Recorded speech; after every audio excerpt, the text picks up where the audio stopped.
이제 5월 마지막 주일, 마지막 날을 오늘 보내면서 이제 6월을 내일 앞두고 있습니다. 6월 달에도 더욱 건강하시고 바이러스를 잘 우리가 막아내고 또 교회도 점점 더 정상화될 수 있기를 위해서 기도해 주시기 바라고, 또 우리 그동안 수술받고 또 치료받고 계시던 김사윤 집사님도 회복이 많이 되시고, 또 직장에도 나가시고 계십니다. 너무 감사드리고, 또 6월 25일은 우리 교회를 사랑하시고 늘 기도로 또 때로는 물질로 서포트해 주시는 최동호 장로님께서 이제 수술을 받으시게 됩니다. 그동안 몇 차례 연기가 되었습니다. 이 코로나 때문에 날짜를 잡았다가 또 연기하고 이번에 세 번째 일정을 잡고, 이번엔 꼭 수술이 잘 될 수 있도록 여러분께서 기도해 주시기 바라고요.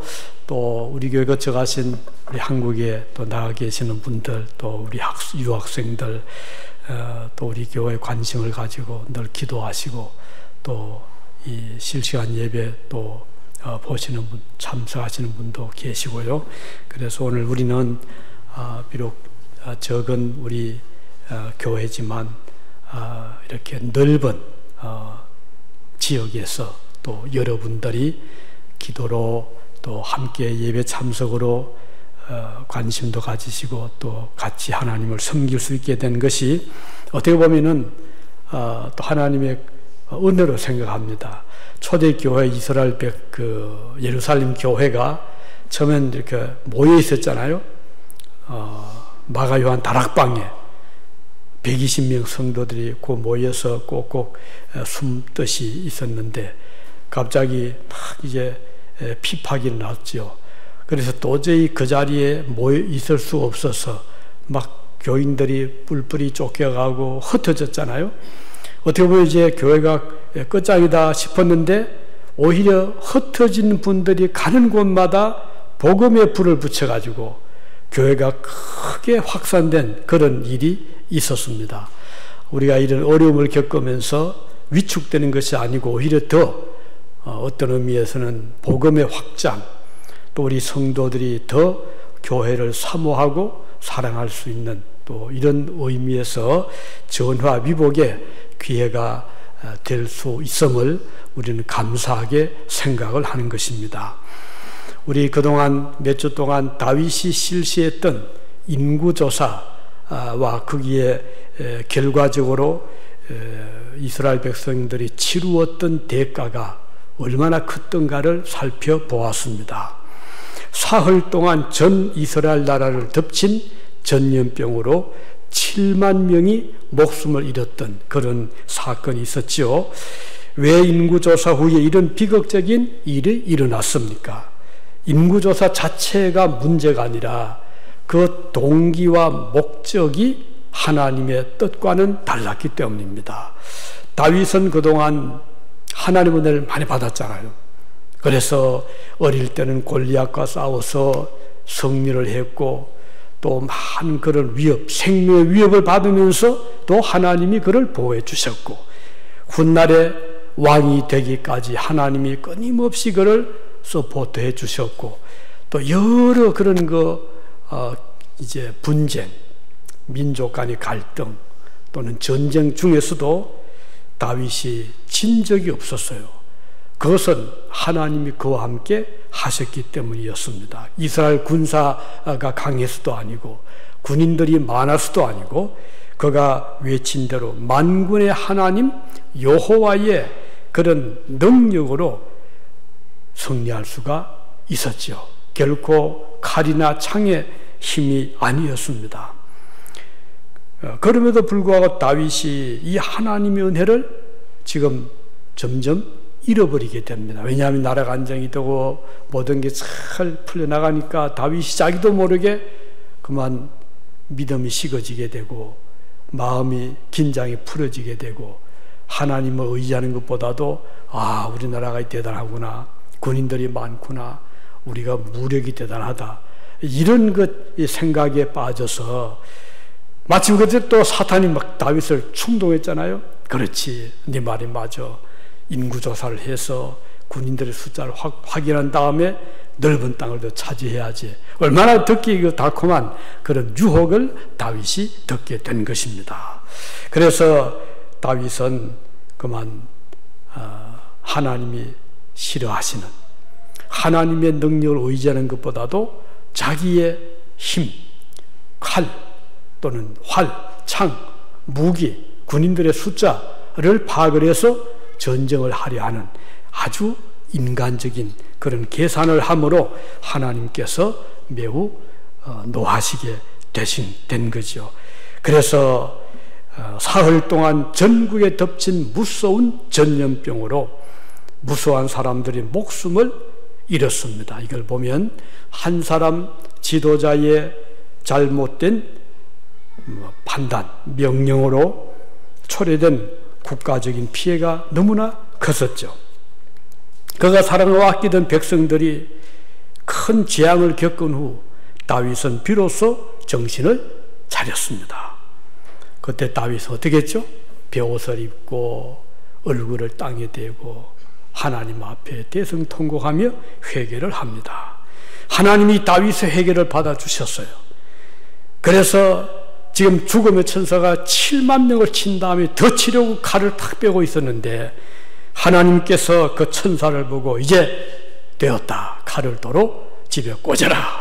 근데 천사는 하나님 말씀 무조건 순종하니까 그래서 뺐던 칼을 다시 칼집에 꽂음으로써 더 이상 이스라엘 백성들에게 희생이 없게 된 이런 내용이 사건이 쭉 여기 기록이 되어 있습니다. 다윗은 이 깊은 사망의 골짜기를 통과한 다음에야 비로소 군사의 숫자를 의지하려 했던 무모한 자기의 생각을 버릴 수가 있었습니다. 오늘 이 본 시편은 바로 그런 과정을 이제 염두에 두고 그가 이렇게 말하죠. 시편 62편 본편입니다. 5절에 보면 나의 영혼아 잠잠히 여호와만 바라라. 아주 의미 깊은 그런 고백을 하고 있습니다. 군대 장관 요압과 백성의 지도자들을 모아놓고 떠들썩하게 이스라엘 군사 숫자를 해라고 했던 그때와는 너무나 대조적인 모습의 다윗이죠. 다윗은 생각을 완전히 바꾸게 된 것입니다. 전쟁에서 이기려고 군사를 점검하려던 그 생각이 얼마나 어리석은 일이었던가를 생각하게 된 것이죠. 뉘우치게 된 것이죠. 전쟁에서 이기는 것도 우리가 어떤 싸움에 승리하는 것도 하나님의 은혜가 아니면 가능하지 않다는 것을 그는 깨닫게 되었습니다. 이건 어디 다윗뿐이겠습니까? 우리 모두에게 적용되는 그런 사실이죠. 군사적인 전쟁뿐 아닙니다. 일상의 삶에서 우리는 끊임없이 싸움에 살아가잖아요. 우리를 둘러싼 적대적인 일들이 이 세상에 얼마나 많습니까? 시험들도 많이 있잖아요. 우리를 불행하게 하는 세력들이 오늘도 우리 주변에는 늘 가까이 있기 때문입니다. 질병도 그렇잖아요. 병과도 우리가 싸우는 거잖아요. 우리 속에 있는 저항 세력과 이 근들 바이러스와 막 전쟁을 해서 거기에 지게 되면 우리가 알아놓게 되는 것이잖아요. 또 그뿐 아니죠. 우리가 하루 살아가면 필요한 여러 가지 필요한 게 있잖아요. 물질들, 생활 필수품 이런 것들도 우리가 끊임없이 공급을 받아야 되는데 이게 쉬운 일은 아니잖아요. 그 열심히 사업을 하게 되고 직장을 다니고 일을 하면서 그것들을 이제 계속 공급을 받아야 되는데 이것도 쉬운 일은 아닙니다. 또 이런 외부적인 조건뿐 아니라 우리 내적인 우리 마음속에도 여러 가지 우리 자신과 또 갈등, 충돌 또는 싸움이 있잖아요. 가령 욕심, 더 가지고 싶은 거, 명예 욕심, 물질 욕심, 세상 욕심, 그리고 또 불신앙 가도 우리 속에서 때로는 충돌을 일으키잖아요. 또 거짓된 생각. 그래서 우리는 외적인 싸움뿐 아니라 내 속인 내면적인 그런 우리 그리스도인들은 이 싸움을 끊임없이 하면서 이기고 나갈 때 믿음의 좋은 열매가 맺히게 되는 것입니다. 오늘 특히 온 세상에 만연하고 있는 이 코로나 바이러스, 이것도 전 인류가 지금 전제하고 있는 거잖아요.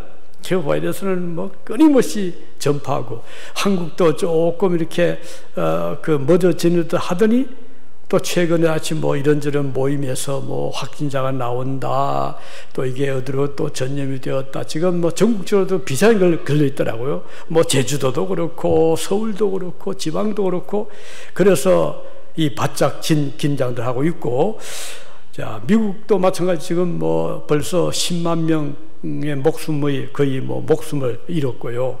또 100만 명이 넘는 사람들이 이 병에 또 질병에 걸리기도 하고, 이건 지금 뭐 소련도 그렇고 뭐 브라질도 그렇고 지금 세계적으로 지금 번지고 있는데, 분명히 이것은 싸움입니다. 중세 때 보면 이 흑사병, 전 유럽을 강타할 때 전 유럽이 또 병과 싸웠던 그런 일이 있었습니다. 자, 우리가 이런 어려움을 겪으면서 우리는 겸손히 다윗처럼 하나님 앞에서 우리 자신의 마음에 베옷을 입고 하나님 앞에 무릎 꿇고 기도해야 될 때가 바로 지금인 것입니다. 오늘 함께 읽은 본문에서 다윗은 자기 영혼을 향해서 이렇게 말하죠. 내 영혼아 잠잠히 여호와 하나님만 바라보아라. 이렇게 자기 영혼을 향해서 말하고 있습니다. 그동안 불신앙을 거울 삼고 이제부터는 하나님을 바라보고 그분의 능력을 의지하라는 의미가 되겠죠. 이 다윗의 다짐은 오늘 우리 모두에게도 절실히 요청되는 그런 다짐이기도 합니다. 어떤 일을 당할 때 우리가 당황하고 두려워하고 위축돼서 안 되겠죠. 오히려 대신에 그럴 때일수록 하나님 앞에 겸손히 우리 자신을 돌아보고 회개하고 하나님 도움을 구할 때 하나님은 놀라운 능력을 통해서 이 질병을 반드시 물러가게 할 것을 믿는 것입니다. 다윗이 이렇게 자기 영혼을 향하여 호소하는 이유가 있습니다. 왜 다윗이 여호와를 바라라 그렇게 자기를 보고 자기 영혼을 보고 이렇게 요청을 했을까요? 그 이유는 1절에 보니까 구원은 하나님께로부터 오기 때문이라는 것입니다. 하나님을 바라보되 요란스럽게 떠들며 바라본 것이 아니고 잠잠히 하나님을 바라라 그랬거든요. 다른 말로 하면 묵묵하게 하나님을 바라보아라. 이 말은 조용히 하나님의 구원을 기다리는 그런 믿음의 자세를 가지라는 뜻입니다. 이스라엘 백성들이 홍해 앞에서 막 두려워하고 우왕좌왕하고 어떻게 해야 되죠? 뒤로 돌아갈 수 없고 앞에는 바다가 놓여 있고 우리 다 죽는다라고 두려워 떨고 있을 때 그때 모세가 뭐라고 했죠? 출애굽기 14장 13절에 보면 모세가 백성에게 이르되 너희는 두려워 말고 가만히 서서 여호와께서 오늘날 너희를 위해서 행하시는 구원을 보라. 너희가 오늘 본 애굽 사람을 또다시는 영원히 보지 못하리라. 모세의 그 아주 강력한 이 믿음의 태도를 보면 모든 백성들이 두려워하고 두려워 염려할 때 모세는 하나님을 바라보자 이렇게 말씀을 했습니다. 결과 어떻게 됐죠? 결과 이스라엘 백성들 하나님이 놀라운 방법으로 구출해 주셨습니다. 여기 가만히 서서 이 말은 영어를 보니까 stand firm, 아주 든든하게 서서 하나님을 바라보아라. 우리 그리스도인들은 물론 평소에도 하나님 의지하고 흔들리지 않지만 특별히 환난을 당할 때 흔들리지 않는 것이 특징입니다. 오히려 그때야말로 굳게 자기 자리를 지키고 하나님의 구원의 손길을 바라보는 것이 우리 성도들의 자세라는 것이에요. 일이 잘 안 풀리고 뜻대로 안 되고 또는 점점 어려워지는 그런 경우가 오더라도 우리 성도들은 그때야말로 하나님을 잠잠히 바라볼 때라는 것을 우리는 알기 때문입니다. 시편 31편 24절에도 여호와를 바라는 너희들아 강하고 담대하라 이렇게 말씀했습니다. 성도가 이렇게 하나님을 바라볼 수 있는 이유는 구원은 군대의 수에서 오는 것이 아니고 무력에서 오는 것이 아니고 하나님으로부터 임하기 때문입니다. 다윗은 계속해서 오늘 본 62편 2절에서 4절에 보니까 오직 저는 하나님만 나의 반석이시오, 나의 구원이시오, 나의 산성이시니 내가 크게 요동하지 아니하리로다. 참 너무 귀한 말씀입니다. 오늘 우리가 때때로 좀 마음이 흔들릴 때, 염려가 우리를 엄습할 때 이 말씀을 굳게 붙잡으시기를 바랍니다. 다윗은 하나님께서 다윗에게 든든한 바위가 되어 주셨기 때문에 하나님을 바라보라, 이렇게 말을 할 수가 있었습니다. 자, 보세요. 다윗의 삶을 보면 믿었던 신하도 등을 돌렸잖아요. 그의 자식마저 아버지를 배신해서 자기 왕이 되겠다고 나섰잖아요. 그리고 어느 한순간도 하나님은, 그 많은 배신자들이 있었지만 하나님은 한 번도 다윗을 버리시거나 등을 돌리지를 아니하셨어요. 그를 저버리거나 기대에 어긋나게 하지 않으신 분은 오직 한 분이셨습니다. 하나님이셨죠. 하나님 평생 다윗의 친구가 되어주셨습니다. 지팡이가 되어주셨고 다윗의 반려자가 되어주셨습니다. 그래서 다윗의 이 고백은 정말 의미 깊은, 오직 저만 나의 반석이시오 나의 구원이시다, 이 다윗의 고백은 말로만 고백이 아니라 삶에서 우러나오는 그런 고백인 것입니다. 3절에 보면 넘어지는 담과 흔들리는 울타리 같은 사람을 죽이려고 너희가 일제히 박격하기를 언제까지 하려느냐. 지금 원수가 막 공격하고 박격하지만 다윗은 그것을 염려하지 않았습니다. 든든한 반석이 되신 하나님께 비하면 사람의 모습은 마치 넘어지는 담과 같은 약한 존재라는 것이고 울타리 같은 약한 모습입니다. 이런 약한 사람을 흔들고 넘어지게 하는 악한 자들이 다윗의 주변에 많았지만, 그러나 다윗은 하나님을 의지함으로 힘을 얻었더라. 오늘 저와 여러분도 다윗처럼 하나님을 의지함으로 이 어려운 시기, 세상이지만 어려운 시기지만 힘을 얻고 담대하시기를 바라는 것입니다. 사무엘하 16장 13절에 보면 다윗이 막 도망가잖아요. 아들에 쫓겨서 궁을 이제 두고 물러가는데, 그때 시므이라는 사람이 다윗을 막 따라오면서 조롱을 하고 저주도 하고 돌을 던지면서 괴롭혔어요. 왜 그랬을까요? 가만히 보니까 다윗이 힘을 이제 다 잃었거든. 다윗은 이제 쫓겨가거든. 그러니까 그 다음에 왕이 될 그의 왕자 아들이죠. 아들에게 잘 보이기 위해서 그런지 몰라요. 다윗을 막 조롱하고 그런 적이 있었어요. 이걸 보면 우리가 사람을 의지한다는 것은 참 불안하고 또 위험하고 언제 돌변할지 모르잖아요. 그래서 우리는 사람이 설령 내가 믿었던 사람이 등을 돌리더라도 너무 낙심하지 마시기 바라요.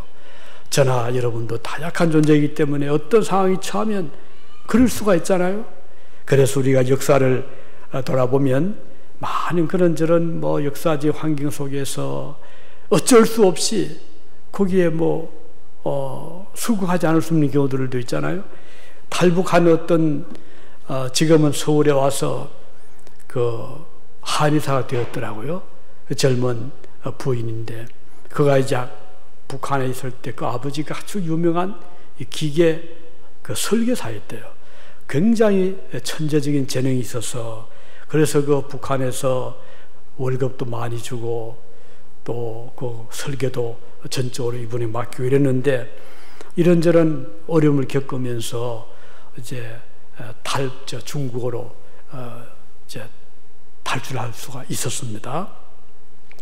그런데 그런 과정에서 얼마나 힘이 들었는지, 그렇지만은 죽음을 각오하고 이제 그렇게 중국으로 왔는데, 결국은 그 아버지의 어머니는 다시 체포가 되어서 북한으로 이제 끌려갔고, 그리고 생사를 모르는 거예요. 그런데 이 딸은 그 중국에서 참 그는 아주 어려운 그런 일들을 겪으면서 한국으로 들어와서 한국에 와서 이제 한의학을 공부하고 지금은 한 원장이 되어 있더라고요. 그때 2000년 초반에 한국으로 건너와 지금 20년 지금 흘렀잖아요. 그러면서 이분이 그 어느 장로님을 만나서 장로님에게 전도를 받고 예수님을 영접하고 한국으로 들어오게 되고 그런 과정을 쭉 이해하는데 정말 참 우리 민족이 이렇게 같은 동족이면서도 이런 어려움을 겪으며 살아야 되나. 그런데 그 아버지에 대해서 이 딸이 이제 나이도 들어가니까 아버지를 이해하는 거예요.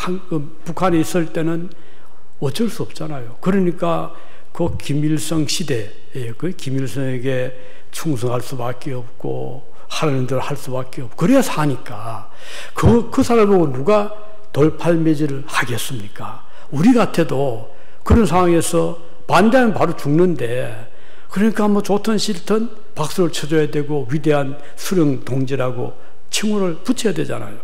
이제 그런 과정을 겪으면서 자 그때 우리는 참 어려운 그런 여건에서 인간에 대한 연민의 정, 우리가 다 약한 존재고 우리도 그런 상황에 처하면은 그럴 수밖에 없잖아요. 우리 그런 것을 보고 뭐라고 우리가 비난을 할 수 있겠습니까? 그래서 우리는 내 자신도 믿을 수 없는 거예요. 인간을 우리가 의지한다는 것은 마치 입김을 보는 것처럼 수증기를 아니면 구름을 보는 것처럼 그렇게 허무하다는 거예요. 그래서 우리가 든든히 신뢰할 분은 이 세상의 어떤 인간이 아니고 우리 하나님을 바라라. 잠잠히 그를 바라라 이렇게 말씀하고 있는 것입니다. 왜냐하면 그가 하나님은 우리를 구원하실 수 있는 분이기 때문에 구원은 하나님으로부터 나오기 때문입니다. 자, 또 한 가지는 성도가 다윗처럼 하나님만 바라야 될 이유는 자, 첫째는 구원이 하나님께로부터 오는 것이고 두 번째는 소망도 하나님께로부터 오기 때문입니다. 소망은 소원, 위시잖아요. 어떤 기대하는 것. 근데 우리가 세상을 소망하면 할수록 어떤 때는 막 잘 되는 것 같다가도 하루아침에 절망에 빠질 수도 있고 또 그 소망이 물거품처럼 사라질 수도 있고 헛된 꿈처럼 그러면 우리 앞에서 허무하게 될 수도 그런 경우들이 사실 더 많죠. 여러분들 어릴 때부터 꿈을 꾸어왔던 거 몇 퍼센트는 이루었습니까? 절반 이룬 분이 계십니까? 아마 힘들 거예요. 10%도 힘들 거예요. 어쩌면 모든 꿈이 물거품이 되었을지 몰라요. 이것이 현실입니다. 그러나 우리의 진정한 소망이 주님을 향할 때는 이것은 100% 다 주님 안에서 이루어지기 때문에 그래서 다윗은 하나님을 바라보라 이렇게 말씀을 하고 있는 것입니다. 소망이라는 말의 의미는 원어에 보니까 이 끈이라는 의미가 있다네요. 끈. 어떤 끈요? 우리가 절벽을 타고 올라갈 때 우리가 무슨 재주로 올라가겠습니까? 그러나 위에서 어떤 든든한 밧줄이 내려져 있으면 그 줄만 딱 잡으면 올라갈 수가 있잖아요. 이 소망이라는 것이 그런 의미랍니다. 어떤 잡고 올라갈 수 있는 어떤 끈, 아주 든든한 밧줄 같은 동아줄 같은 그런 의미가 있다고 합니다. 자, 우리가 든든한 줄을 굳게 잡고 한 발 한 발 올라온 처음에는 낮은 자리에 골짜기 있더라도 그 소망 있잖아요. 이 끈만 잡고 끝까지 올라가면 산 꼭대에 올라간다, 갈 수 있다. 그런 그 희망이 있잖아요. 또 그 희망이 이루어지게 되잖아요. 그래서 하나님께 대한 소망은 바로 끈고 우리 잡고 갈 수 있는 끈과 같은 것입니다. 이 소망의 줄이 바로 하나님께 있다는 것이죠. 하나님을 굳게 붙잡고 살아가는 성도는 낙심하지를 않습니다. 지금 낮은 자리에 골짜기 있다 하더라도 이제 우리도 언젠가는 저 높은 등성 꼭대기 천하를 바라볼 수 있는 그 날이 우리에게 반드시 올 것이다 하는 소망이 하나님께 있기 때문에 우리는 절망하지를 않고 낙담하거나 또는 물러서지를 않게 되는 것입니다. 우리 요셉을 잘 알잖아요. 요셉이 어릴 때에 꿈을 꾸었어요. 이 꿈이 황당해 보였잖아요. 뭐 해와 달과 별이 자기를 보고 절을 하더라. 곡식단들이 자기 딸을 보고 절을 하더라. 그러니 형들이 기가 차니까 막 무시를 하고 핀잔도 주고 나중에는 죽이려고 했잖아요. 그런 이런저런 우여곡절 끝에 요셉이 애굽으로 팔려갔지요. 또 종이 되었지요. 모함을 받았지요. 감옥에 들어갔지요. 철저하게 내려갔는데 또 불구하고 요셉은 그 성쭉 보면 요셉이 하나님을 원망한 적이 없어요. 그거 참 신기하더라고요. 그리고 그 소망, 희망, 끈을 꼭 잡고 있었어요. 그러니까 결국은 세월이 흐른 다음 요셉은 바로에게 발탁이 되고 애굽에 바로 밑에 그러니까 2인자잖아요. 총리가 되었어요. 그리고는 그를 죽이려 했던 형들을 다 용서하고 구원시키고 아버지를 모시고 잘 모시고 그런 참 어떻게 보면 극 같은 그런 요셉의 삶을 우리가 보게 되는데, 여기 중요한 것은 현실이 아무리 힘들고 속이고 괴로워도 그 소망의 꿈을 놓지 않고 잡았다. 우리 그리스도인들은 이 꿈을 꾸는 자들이에요. 끈을 잡고 있는 자예요. 어떤 끈요? 구원의 끈, 하나님을 의지하는 끈을 가지고 있는 자들이에요. 비록 우리가 이민 와서 힘들잖아요. 지금도 뭐 미국 전역에 저는 어제 뭐 이런 주일 준비 때문에 별로 뉴스를 못 봤는데 뭐 나중에 들어보니까 엄청난 그런 그 막 폭동이 유진에도 있었네요. 뭐 시애틀은 지금 대단합니다. 그리고 LA도 그렇고요. 저 백악관도 막 그 점령을 뭐 하겠다고 막 물이 닥치니까 바짝 긴장하고 이렇게 우리 주변은 어느 한 날도 한시도 안심할 수 없어요. 그래서 우리 교우 중 한 분이 그 뉴스를 듣고 막 시내를 찾아 일부러 갔답니다. 혹시 우리 교인들 비즈니스 식당 등이 피해 없나 가봤더니 뭐 반미도 괜찮고 누들불도 괜찮고 그래서 안심했다는 이야기를 들었습니다. 참 우리가 이런 위험한 세상에 살고 있는데 그럼에도 불구하고 우리는 그리스도인들은 소망의 끈을 탁 잡고 있는 자들이에요. 어떤 소망? 구원의 이런 소망의 끈, 하나님을 바라보는. 오늘 저와 여러분들이 지금 직장 생활이 어렵고 사업이 힘들고 또 자녀 교육도 쉽지 않고 하지만 우리는 결코 낙담하거나 또는 이 자리에 머물러 있지 않고 하나님을 바라보고 그 끈을 굳게 잡고 나가면 하나님이 높은 언덕에 꼭대기에 올라가게 하실 날이 반드시 올 것을 우리는 믿는 것입니다. 자, 우리 그런 말이 있잖아요. 밤이 깊으면 어둠이 점점 깊어가면 새벽이 가까이 온다는 뜻이다. 우리 새겨보는 말입니다. 우리가 살기가 전혀 어렵고 힘이 든다는 것은 주님 나라가 점점 우리 곁에 다가오고 있다는 그런 의미가 되겠어요. 그래서 우리 성도들은 주님의 재림을 결코 멀리 있다고 여기지 않아요. 오늘 현실이 어려움을 우리가 보면 볼수록 주님 나라가 지금 점점 다가오고 있다. 그래서 이럴 때야말로 우리가 눈을 들어 하늘을 바라볼 때다 하는 것을 기억하시고 이 소망의 끈을 놓지 마시고 굳게 잡고 나가시기를 바랍니다. 성도가 가지는 소망은 이 세상에서 얻는 소망과는 근본적으로 다른 것입니다. 세상이 주는 소망의 한 예로 본문 10절에 보면 재물을 말씀하지요.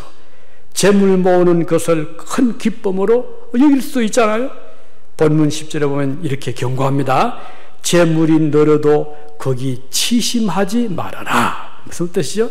재산이 이제 늘어가잖아요. 재미가 있잖아요. 그렇지만 거기다가 마음을 뺏기지 말아라. 그게 너무 의지하지 말아라. 그 뜻이에요. 정말 귀한 말씀이죠. 왜냐하면 그렇게 되면 결과적으로 불행하게 되기 때문이다. 이런 그런 말 많이 듣잖아요. 로또를 당첨이 돼서 갑자기 1억 천금을 얻었어요. 이제는 뭐 크게 이제는 이 당첨된 사람에게는 뭐 살아갈 염려할 게 없잖아요. 그런데도 불구하고 통계를 보면 그 당첨된 자들이 그것 때문에 삶을 망가뜨리는 경우들이 너무 많다는 거예요.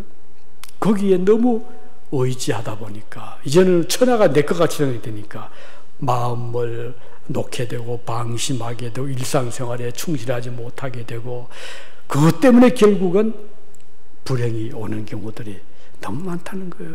성경에 보면 재물이 늘어가더라도 거기에 마음을 뺏기지 말아라. 거기에 치심하지 말아라. 이렇게 말씀하고 있는 것입니다. 자, 소망을 물질에 두지 말라는 뜻입니다. 소망, 물질은 우리가 붙잡을 끈이 될 수가 없다는 뜻이죠. 만일 욥이라는 사람이 그 많은 재산에다가 마음을 두었다면 어떻게 됐을까요? 자식이 잃었을 때, 뭐 자식 몸에 병들었을 때 어떻게 되죠? 그리고 재산 다 잃었을 때 그는 일어설 힘이 없었을 것입니다. 하지만 욥은 물질에 치심하지 않았고 자기 자신의 모든 것을 위에 계신 하나님께 두었기 때문에 주신 이가 하나님이시고 주신 것을 가져가신 분도 하나님이시니 나는 여호와를 찬송할지다 찌어다 이렇게 고백을 했잖아요. 오늘 저와 여러분들도 욥의 고백처럼 설령 오늘 나에게 하나님께서 건강을 빼앗아가고 또는 물질을 가져가시고 또는 명예를 가져가고 또는 우리에게 주었던 어떤 좋은 것들을 하나님이 설령 가져가신다 하더라도 그것 때문에 우리가 원망할 것이 아니고 하나님이 주신 거 거두어 가시니 하나님께 영광을 돌립니다 라고 한다면 하나님이 얼마나 귀하게 보시겠습니까? 그래서 오늘 우리는 이 세상을 우리가 살아갈 때 우리가 잡을 끈이 있습니다. 아무거나 잡으면 안 되잖아요. 끈 중에는 뭐 쉽게 끊어지는 끈도 있으니까요. 약한 끈도 있잖아요. 잡아서 안 될 끈이 있잖아요. 우리는 꼭 잡아야 될 소망의 끈을 하나님께 둘 수 있는 이런 자들이 되시기를 바라는 것입니다.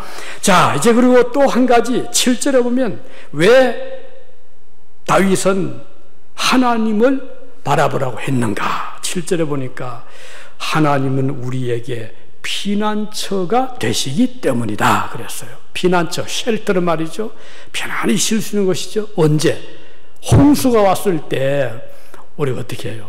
높은 자리로 가잖아요. 자, 높은 자리 체육관을 가세요. 저 높은 자리에 있는 저 건물로 가세요. 그 가면은 거기서 이제 모두 이제 이분들 영접해서 편히 쉴 수 있도록 거기에 뭐 음식도 준비해 놓고 또 응급 약도 준비해 놓고 또 거기에 뭐 침대도 준비해 놓고 그 재난 당하는 자들을 위한 맞이할 준비를 해 놓고 그게 쉘터란 말, 그것이 바로 피난처는 말이죠. 그런데 하나님은 오늘 우리에게 피난처가 되신다. 우리가 응급 상황을 당했을 때 우리가 달려갈 곳이 어딘가 피난처를 잘 찾으면 그는 살 수가 있잖아요. 하나님이야말로 저와 여러분들이 살아가는 도중에 긴급 상황을 맞이했을 때 어려움을 겪을 때 피할 수 있는 피난처가 되시고 반석이 되시고 보호자가 되신다 하는 것을 다윗은 알았기 때문에 그래서 이 고백을 하고 있는 것입니다. 우리가 환난 당할 때 피할 수 있는 곳이 있다는 것이 얼마나 감사한지 모릅니다. 하나님은 성도들에게 환난을 당할 때 피난처가 되어 주신다고 했습니다. 피할 길도 예비해 주신다. 우리가 시험 당할 때 피할 길을 예비해 주신 하나님, 우리 아버지십니다. 고린도전서 10장 13절에 보면 사람이 감당할 시험 밖에는 우리 하나님께서 우리에게 시험을 당하게 하지 아니하신다. 하나님은 미뻐사 너희가 감당하지 못할 시험 당함을 허락하지 아니하시고 시험 당할 점에 또한 피할 길을 내사 너희로 능히 감당하게 하시느니라 이렇게 말씀하셨어요. 성도가 하나님을 바라볼 수 있는 이유가 바로 여기에 있는 것입니다. 우리가 주님을 바라보니 결코 낙심하지 않습니다. 실망하지 않습니다. 욥은 13장 15절에 이렇게 말씀합니다. 그는 하나님이죠. 그 하나님이 나를 설령 죽인다고 하실지라도 나는 그를 신뢰하리라. 그를 믿으리라. 정말 욥의 믿음 대단하죠. 하나님이 정녕 나를 병으로 데려간다 하시더라도, 나를 어떤 사고로 목숨을 빼앗아간다 하더라도 나는 그 하나님을 신뢰하리라. 욥은 어떤 조건을 붙이지 않았어요. 하나님 나를 살려주시니까 하나님 의지합니다. 하나님 나에게 다시 돌려주시니까, 물질 다시 주시니까, 자녀 다시 주시니까 하나님 믿습니다. 이렇게 하지 않았어요. 욥 조건을 붙이지 않았어요. 우리의 참된 신앙은 조건적인 믿음이 아니지요. 우리가 이미 받은 것이 너무 크기 때문에 우리가 가진 것 모든 것을 다 잃는다 하더라도 이미 우리가 받은 은혜에 비하면 그건 아무것도 아니라는 것이죠. 그럼 그게 무엇이죠? 나를 위해서 목숨까지 내어주신 예수 그리스도. 그 은혜 생각하면 우리에게 주신 것 무엇을 가져가도 우리는 그것 때문에 실망하지 않게 되는 것입니다. 나를 죽음에서 건져주신 예수님, 지옥의 그 형벌을 면하게 해주신 예수님, 우리의 생사화복을 주관하시는 그 하나님께 우리 모든 것을 다 의지할 때 하나님은 우리에게 넉넉하게 우리를 그 구원의 자리를 풍성하게 하시고, 설령 그런 것들 가져가신다 하더라도 그것은 정말 적은 것에 불과한 거거든요. 하나님의 큰 은혜에 비하면 그것은 아주 먼지와 같은 것에 불과하다는 것이 우리 하나님의 말씀인 것입니다. 우리가 사랑하는 다니엘과 그 세 친구들 이야기 잘 알잖아요.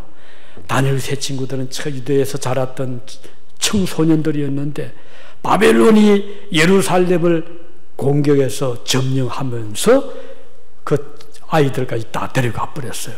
종으로 데려갔죠.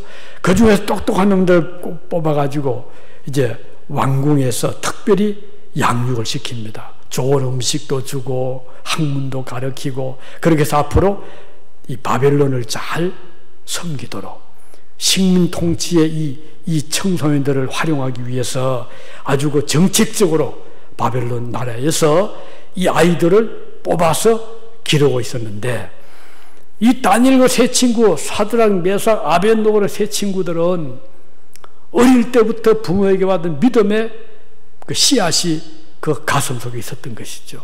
그래서 이들은 우상 숭배를 배격하고 하나님 여호와 하나님만을 섬기는 이런 훈련을 받은 자녀들이라 바벨론 왕에서 주는 우상의 제물을 먹기를 거절을 하잖아요. 얼마나 당돌합니까? 얼마나 위험합니까? 그래서 그들을 책임지고 있던 그 환관장이, 신하가 걱정이 되는 거죠. 저러다 쟤들이 제대로 음식을 안 먹고, 거기에 제물로 드린 거 외에는 별로 줄 게 없는 거예요. 고기를 줄 수도 없고, 기껏해 그 야채 같은 거, 그런 거밖에 못 주잖아요.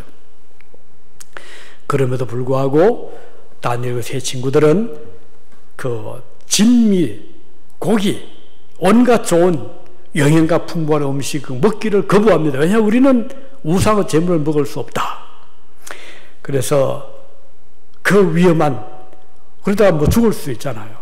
그럼에도 불구하고 그들은 그 믿음을 지켰습니다. 그런데 그래서 이제 결과적으로는 오히려 이 청년들이 더 건강했어요. 약을 먹은 것도 아니고 특별 조치를 받은 것도 아니었지만 하나님 은혜로 건강히 지켜졌고, 그 뒤에 또 몇 번 더 거치잖아요. 우상 신상 앞에 절을 해라 할 때 절을 또 거부했어요. 그런데 이런 말씀, 이런 대답이 있죠. 다니엘서 3장 16절에 보면 사드락과 메삭과 아벳느고가 왕에게 대답하여 가로되 느부갓네살이 우리가 이 일에 대하여 왕에게 대답할 필요가 없느냐. 무슨 말인가 하니, 자, 신상 앞에 절해라. 그 왕의 그 형상을 만들어 신이라고 했잖아요. 그 앞에 절을 해라 할 때 이 세 청년은 우리가 이 말에 대답할 필요가 없습니다. 그 말은 우리는 죽어도 절하지 않겠습니다. 그 뜻이거든요. 그러면서 하는 말이, 우리가 섬기는 우리 하나님이 우리를 극렬히 타는 풀무 가운데서 능히 건져내 주시겠고, 그리고 그렇지 않더라도 그리 아니하실지라도 그 18절에 보면요, 왕이여 우리가 왕의 신들을 섬기지도 아니하고 왕의 세우신 금신상에게 절하지도 아니할 줄을 아옵소서. 참 대단합니다. 우리가 하나님을 섬기는 자들로서 신상 앞에 절하지 않습니다. 우리가 절하지 않을 때 하나님 우리를 지켜주실 것입니다. 만일에 우리가 불 속에 던짐을 당하고 죽는다 하더라도 그래도 우리는 하나님을 배반할 수 없습니다. 그런 뜻이에요. 그럼 얼마나 당돌합니까? 이것은 목숨을 내건 믿음을 지키는 신앙의 지조입니다. 자, 우리가 이걸 보면 우리가 부끄러울 때가 있잖아요. 우리는 별거 아닌 것 같아요. 그것 때문에 시험에 들기도 하고 낙심하기도 하고 원망하기도 하잖아요. 그런데 다니엘과 세 친구들은 정말 비록 나이는 어리고 청소년들이었지만 큰 믿음은 장부 같은 믿음을 가지고 있었던 거예요. 하나님께서 어떻게 했죠? 풀무불 속에서 7일이나 뜨거운 불 속에 던짐 받았지만 그들은 살아났습니다. 그뿐 아니죠. 사자굴에 들어가서 살아났습니다. 하나님이 그들과 함께 하시니까 불도 이기고 사자도 이기고 왕의 강력한 그 권력도 이길 수가 있었던 것입니다. 오늘 여러분과 저도 오늘 세상에 만연하는 온갖 여러 가지 위험한 일들이 있잖아요. 각종 사고의 위험도 있고 질병의 위험도 있고, 지금 같으면 뭐 코로나 바이러스 위험, 이거 큰 위험이잖아요. 그런데 우리는 어떤 각오를 가지죠? 하나님, 우리가 이 병에 걸리지 않게 해 주실 거 믿습니다. 믿음 있죠? 두 번째는 설령 그 병에 우리가 걸려서 쓰러진다 하더라도 주님을 의지합니다. 이 믿음, 이게 바로 다니엘의 믿음이었다는 것이에요.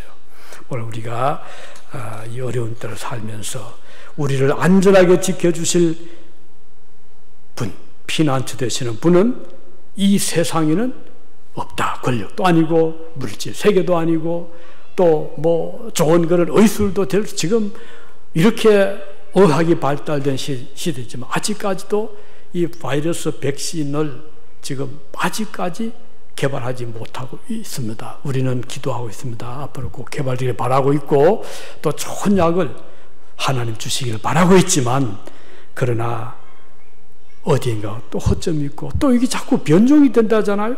이 약을 개발했는데 엉뚱하게 또 이 변종의 데가 나타나니까 이걸 따라잡기가 쉽지 않은 거예요.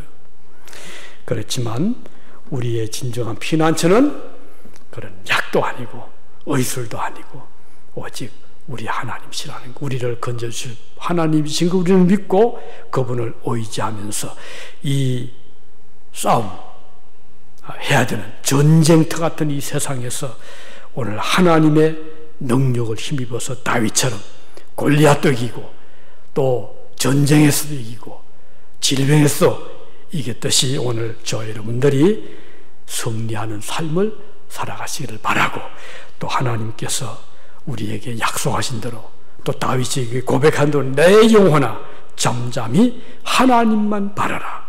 대저 나의 소망이 저로 쫓아 나는도다. 이 말씀을 마음에 새기시기를 바랍니다. 기도하시겠습니다.